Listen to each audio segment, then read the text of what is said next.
அனைவருக்கும் வணக்கம். நீங்கள் நம்ம சேனலுக்கு புதுசுன்னா பக்கத்தில் இருக்கிற பெல் பட்டன் அமைத்தி சப்ஸ்கிரைப் பண்ணிக்கோங்க.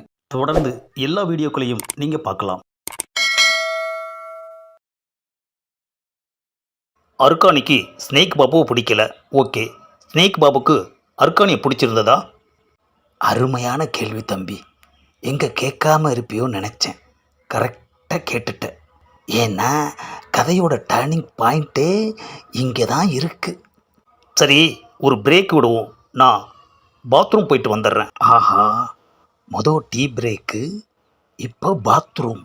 நான் சொன்ன கதையை கேட்டுட்டு அவனுக்கு பாத்ரூமே வந்துருச்சு. யோ பூசாரி, அவன் வேணும்னேன்னு பண்ணுறாயா? அவன் கதையில் இல்லாத பிட்டெல்லாம் நீ போட்டுக்கிட்டு இருக்கியா? 4 பிட்டை சேர்த்து போட்டாதானையா நறுக்குன்னு அவன் நம்புவான். A few moments later. வராயா? ரெடி, ஸ்டார்ட் பண்ணலாம். அர்க்கானி கல்யாணம் பண்ணிட்டு வந்த அந்த ஸ்னேக் பாபுவுக்கு அர்க்கானியை விட அவள் சொத்து நகை நட்டு மேலே தான் அதிக ஆசை. நீ அதிக வாடகைக்கு ஆசைப்படுற மாதிரி அப்படித்தானே? ஆஹா, சைக்கிள் கேப்பில் நம்மளை குத்துறான ஐயா.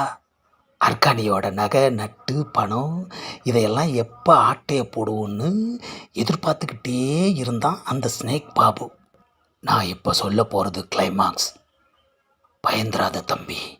கதையே சுமார் தான், அப்புறம் எப்படி கிளைமாக்ஸு சூப்பராக இருக்கும்? பூசாரி, பில்டப் பண்ணாமல் கதையை சொல்லேன் ஐயா. கொஞ்ச நாளைக்கு அப்புறம் ஒரு நாள் நகை நட்டு பணம் எல்லாத்தையும் மூட்டை கட்டிக்கிட்டு ஸ்னேக் பாபு கிளம்புறப்ப அர்க்கானி அதை பார்த்துட்டான். 2 பேருக்கும் பயங்கரமான சண்டை நடந்திருக்கு. ஸ்னேக் பாபா அப்படியே தரன்னு அடுப்படிக்கு இழுத்துட்டு வந்து அருவாமனையை எடுத்து அவன் கழுத்தை அறுத்து போட்டுட்டான். அத்தி, ஸ்னேக் பாபுவை கொன்ன அர்க்கானியை போலீஸ் பிடிச்சிட்டு போயிட்டாங்க. எனக்கு என்னமோ இது ஆவியோட கதை மாதிரியே தெரியல. ஏப்பா, ஆவியோட கதை இல்லாமல் அசிஸ்டன்ட் டைரக்டரோட கதையா இது? பூசாரி ஞான திருஷ்டியில் கண்டுபிடிச்சதை தான் சொல்லிக்கிட்டு இருக்காரு. ஆமாம். அதுக்கப்புறம் என்னாச்சு பூசாரி? மொக்கராசோட நினப்புலையே ஜெயிலில் தன் வாழ்க்கையை கழிச்ச அர்க்கானி விடுதலைக்கு அப்புறம் நேராக மொக்கராசை தேடி இந்த வீட்டுக்கு தான் வந்துக்கிட்டு இருந்தா. ஜெயிலில் இருந்த அர்க்கானியை மொக்கராசு போய் பார்த்தானா இல்லையா? ஆஹா, அதை சொல்ல மறந்துட்டேன் தம்பி.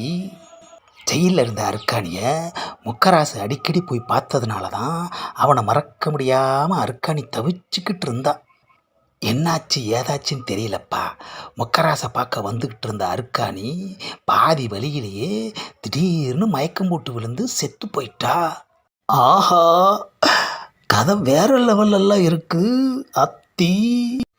மொக்கராசை பார்க்க முடியாத ஏக்கத்திலேயே செத்துப்போன அர்க்கானி இப்போ மொக்கராசுவோட வீட்டுக்கு அவனை பார்க்க வந்திருக்கா. அப்போ இந்த வீட்டுக்கு வந்திருக்கிறது அர்க்கானி ஆவியா? இந்த பதிவை லைக் பண்ணுங்கள், ஷேர் பண்ணுங்கள், மறக்காமல் சப்ஸ்கிரைப் பண்ணுங்கள்.